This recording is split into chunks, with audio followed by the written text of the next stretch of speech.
നമസ്കാരം. ഞാൻ രവികേശവൻ. കുറച്ച് നാളായി മനസ്സ് വെമ്പുമാണ് ഒരു നല്ല സിനിമാ നിരൂപണം നടത്താനായിട്ട്. ശരിക്കും പറയാൻ കൊതി വരികയാണ് ഒരു നല്ല സിനിമാ നിരൂപണം എന്ന് നടത്തി.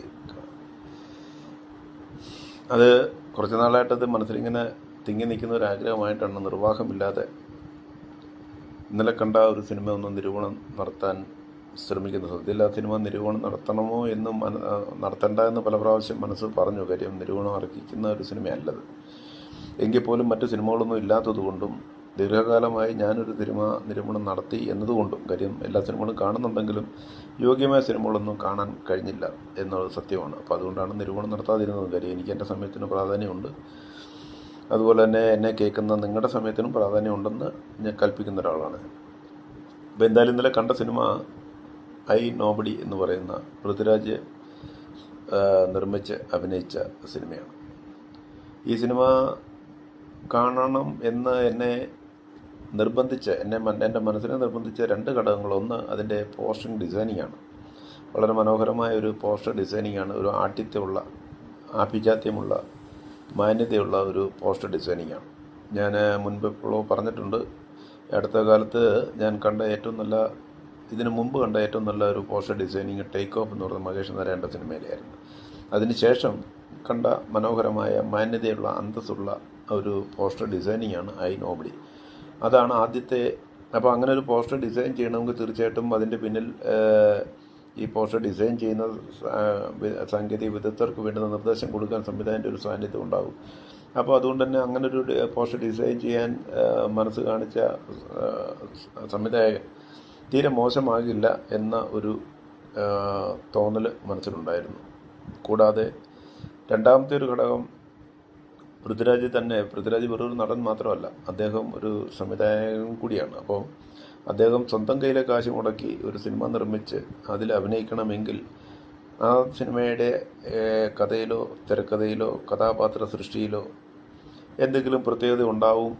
ഇല്ല എങ്കിൽ ഒരിക്കലും അദ്ദേഹം സ്വന്തം കയ്യിലെ കാശ് മുടക്കി അതിന് തുനിഞ്ഞിറങ്ങില്ല എന്നൊരു തോന്നൽ എൻ്റെ മനസ്സിലുണ്ടാക്കി. മൂന്നാമത്, നിസാം ബഷീറിനെ കുറിച്ചുള്ളൊരു പ്രതീക്ഷയാണ്. നിസാം ബഷീർ ഇതിനു മുമ്പ് 2 സിനിമകൾ ചെയ്തത് നമുക്കറിയാം. 2019 കെട്ടിയാളാണ് എൻ്റെ മാലക. അത്ര വലിയ ഗംഭീര സിനിമയൊന്നും ആയിരുന്നില്ലെങ്കിലും ഒരു നവാഗതൻ എന്നുള്ള രീതിയിൽ നമ്മൾ അന്ന് അതിനെ താരതമ്യം ചെയ്യുമ്പം ഒരു മോശമല്ലാത്ത ഒരു സംവിധാന പ്രതിഭയുടെ കയ്യൊപ്പ് നമുക്ക് കാണാൻ കഴിയുന്ന സിനിമയാണ്.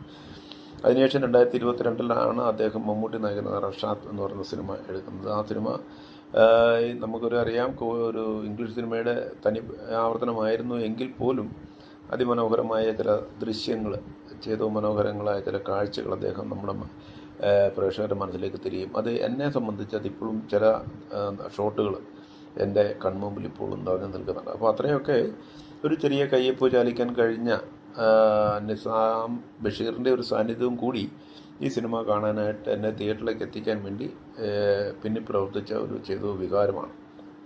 എന്നാൽ സിനിമ കണ്ടിറങ്ങുമ്പോൾ ശരിക്കും പറഞ്ഞാൽ 168 മിനിറ്റ് ദൈർഘ്യമുള്ള, ഏതാണ്ട് 3 മണിക്കൂറിനടുത്ത് ദൈർഘ്യമുള്ള സിനിമ.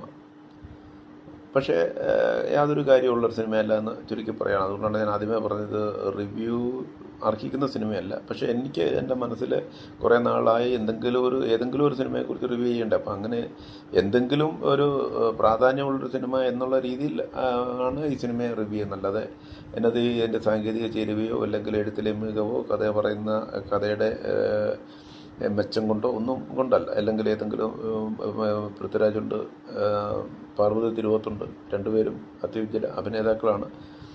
പക്ഷേ ആർക്കും ഒന്നും ചെയ്യാൻ പറ്റിയില്ല. തികച്ചും പാർവതി തിരുവോത്തിന് നല്ല രീതിയിൽ നടനം നടത്താൻ കഴിയുന്ന ഒരു കഥാപാത്രമായിരുന്നു. പക്ഷേ അത് അവരെ ആ രീതിയിലേക്ക് പരുവപ്പെടുത്തി കൊണ്ടുവരാൻ നിസാം ബഷീറിന് കഴിയാതെ വന്നതാണ് എന്ന് ഞാൻ പൂർണ്ണമായിട്ടും വിശ്വസിക്കുന്നു. തിരുവോത്തിനൊരിക്കലും അഭിനയിക്കാൻ അറിയില്ല എന്ന് നമുക്ക് ചിന്തിക്കാനോ പറയാനോ പറ്റില്ലല്ലോ. അപ്പോൾ അങ്ങനെയൊക്കെയാണ് അതിൻ്റെ കഥയും തിരക്കഥയും സംഭവവും കാര്യങ്ങളുമൊക്കെ സംവിധാനമൊക്കെ പോകുന്നത്. ക്യാമറയും അതുപോലെ തന്നെ യാതൊന്നും എടുത്തു പറയത്തക്കതില്ല. സംവിധാനത്തിൻ്റെ കാര്യത്തിലായാലും ഈ പറഞ്ഞ റോഷാത്തിനകത്തൊക്കെ നമ്മൾ കണ്ട ആ ഒരു പ്രകടന വൈഭവമൊന്നും നിസാം ബഷീറിൻ്റെ ഭാഗത്തുനിന്ന് കണ്ടിട്ടില്ല. പിന്നെ എടുത്ത് നമുക്ക് കൂടുതലും മനസ്സിന് വിഷമം ഉണ്ടാക്കിയ മറ്റൊരു സംഭവം ശരിക്കും പറഞ്ഞാൽ ജേക്കബ്സ് ബിജോയുടെ സംഗീതമാണ്. ശരിക്കും പറഞ്ഞാൽ അദ്ദേഹം 5 പാട്ടുണ്ട്. ഈ 5 പാട്ടിനൊന്നും യാതൊരു പ്രാധാന്യമില്ല. കാര്യം പാട്ടെടുത്ത് പോന്നു, പിന്നെ കാണുന്ന ദൃശ്യങ്ങൾ മറ്റൊരിടത്തൂടെ പോന്നു, എടുത്ത് ചുമ്മാതെ വെച്ചു എന്നുള്ളത് അല്ലാതെ പാട്ടിൻ്റെ വരികൾക്കൊന്നും വലിയ പ്രാധാന്യം കാണുന്നില്ല. അത് ആ കാര്യം പറയാനല്ല സത്യത്തിന് എത്ര മോശപ്പെട്ട സിനിമയാണെങ്കിലും ജേക്കബ് ബിജോയി സംഗീതം കൊടുക്കുമ്പം ആ സംഗീതത്തിനകത്ത് ചില പ്രാധാന്യങ്ങൾ നമുക്ക് മനസ്സിൽ തട്ടി നിൽക്കുന്ന, മനസ്സിൽ ഓർത്തെടുക്കാൻ പറ്റുന്ന, ഹൃദയത്തോട് ചേർത്ത് പിടിക്കാൻ കഴിയുന്ന ചില സംഗീത വിസ്മയങ്ങൾ അദ്ദേഹം കയ്യൊപ്പ് ചാർത്തി ചെയ്യാറുണ്ട്. പക്ഷേ ഇവിടെ ഈ സിനിമയിൽ എന്തോ അങ്ങനെ ഒരു സംഭവം ഒരിടത്തും നമുക്ക് കാണാൻ കഴിഞ്ഞില്ല. അത് ശരിക്കും പറഞ്ഞാൽ മറ്റെല്ലാ സംഭവത്തൊക്കെ കൂടുതൽ മനസ്സിൽ ചെറിയൊരു നൊമ്പരം ഉണ്ടാക്കിയൊരു സാധനമാണ്. ജേക്കബ് ബിജോയിയൊക്കെ നമുക്ക് ആ രീതിയിലുള്ളൊരു പ്രതീക്ഷ ഉള്ള ഒരു സംഗീത സംവിധായകനാണ്.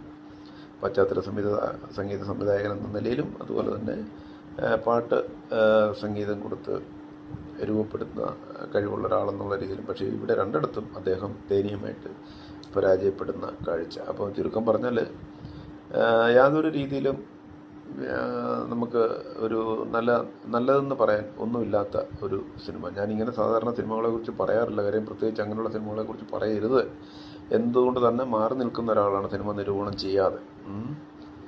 പക്ഷേ പൃഥ്വിരാജൊക്കെ ഇങ്ങനെ ഇറങ്ങിത്തിരിക്കുമ്പോൾ അദ്ദേഹം, ഞാൻ ആദ്യമേ പറഞ്ഞതുപോലെ, അദ്ദേഹം വെറും ഒരു നടൻ മാത്രമല്ല, ഒരു സംവിധായകൻ കൂടിയാണ്. അപ്പോൾ അദ്ദേഹത്തിൻ്റെ ഭാഗത്ത് അങ്ങനൊരു ശ്രദ്ധക്കുറവോ നോട്ടക്കുറവോ വീഴ്ചക്കുറവോ ഒക്കെ വന്നിട്ടുണ്ട് എങ്കിൽ അത് അദ്ദേഹത്തിൻ്റെ ശ്രദ്ധയിലേക്ക് വരണം. അതുകൊണ്ടുകൂടിയാണ്.